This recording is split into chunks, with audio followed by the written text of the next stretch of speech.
मृत्यु शैया पर सुख नींद सुला देंगे, तेरी सुंदर सी देह में फिर आग लगा देंगे। कुछ पल की ही देरी है, सब कुछ मिट जाना है। जिंदगी हो कुछ भी नहीं, यूं ही आना हो जाना है, एक रोज तो चलना। आचार्य श्री ज्ञान सागर जी का देवलोक गमन हो गया।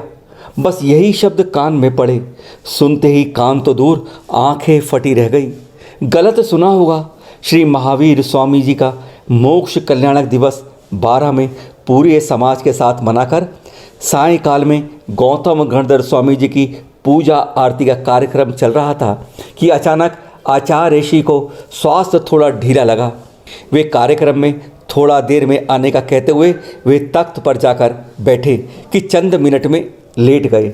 घड़ी की बड़ी सुई ऊपर सीधी खड़ी थी, ऊर्ध्व गमन की ओर संकेत कर रही थी कि 1988 में भगवान महावीर स्वामी के जन्म कल्याणक दिवस यानी 31 मार्च को सिद्ध क्षेत्र सोनागिरी में दीक्षा के साथ अलौकिक मार्ग की यात्रा शुरू करने वाले ज्ञान सागर जी ने 2020 के श्री महावीर स्वामी जी के मोक्ष कल्याणक दिवस यानी 15 नवंबर को साढ़े 6 बजे ऊर्ध्व गमन कर लिया है। ये कैसा संयोग, 24वें तीर्थंकर के जन्म कल्याणक के दिन दीक्षा और 33वें वर्ष में मोक्ष कल्याण दिवस पर देवलोक गमन। क्या आयु कर्म का खेल इतना प्रबल होता है, या फिर नियति ने उनकी दिशा तय कर दी थी कि जन्म मृत्यु के इस भंवर से लाखों लोगों को मार्ग बताने वाले महापुरुष आपका मार्ग खुल गया है। दिशा ऊपर की ओर घड़ी की बड़ी सुई ने मानो संकेत कर दिया था।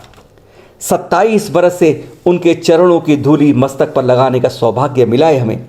चतुर्थकालीन चर्या उनके रूप में देकर मंत्रमुग्ध होते रहे।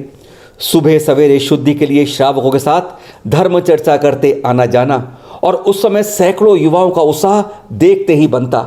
चाहे कड़कती सर्दी हो या चिलचिलाती गर्मी, किसी भी मौसम में पंखा, हीटर, एयर कंडीशनर, किसी भी उपकरण का प्रयोग न करना, प्रवचनों में सरल भाषा का प्रयोग करते भक्तों के दिलों में उतर जाना, मुस्कुराकर हर एक से चर्चा करना, छोटा हो या बड़ा किसी से भेदभाव नहीं करना, चेहरे पर कभी शिकन नहीं देखी, ना कभी थकान का एहसास, और कैसी भी चर्चा हो या मीटिंग समाई के समय ठीक 12 बजे बैठ जाना। पूरी चर्चा अनूठी, उत्कृष्ट, निर्दोष, निसंदेह, अनुपम।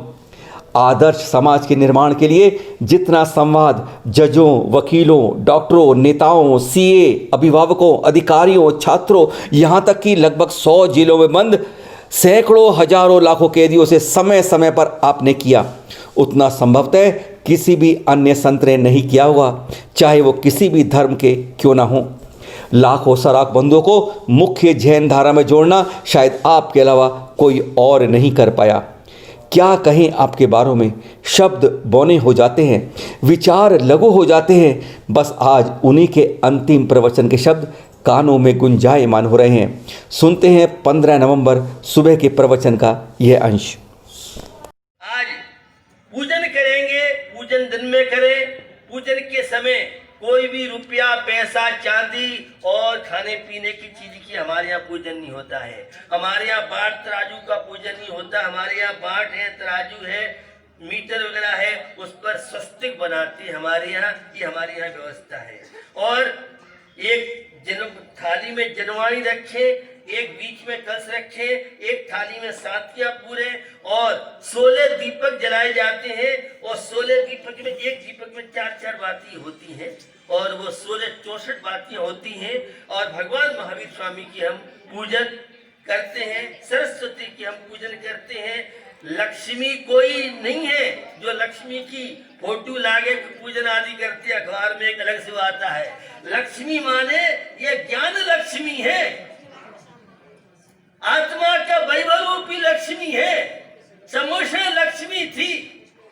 इसे आज दीपक खोल दिए, पता नहीं लक्ष्मी कहां से आएगी। पाप करता रहे, अत्याचार करता रहे, जुआ बिल्कुल नहीं खेलना, कोई नशा नहीं करना। ये है दीपावली पर्व मनाने का सफल सार्थक। कोई नशा न करें, अरे गरीबों को भोजन कराएं, हम दुखियों की सेवा में हम लगे, सर्दी के समय के वस्त्र हम बांटें, ये काम करें। लेकिन तो निश्चित जो पूजन हम करें उस पूजन में प्लास्टिक की मूर्ति नहीं होनी चाहिए। हमारे यहाँ प्लास्टिक की मूर्ति पूज्य नहीं है। घरों में रखे थे शनि जगह कारण बनता है, इसलिए प्लास्टिक की मूर्ति नहीं चाहिए। और जो जनवाणी रखे और उस जनवाणी की हम पूजन करते हैं। कोई फोटो आदि हमारे यहाँ पूज्य नहीं माना जाता है।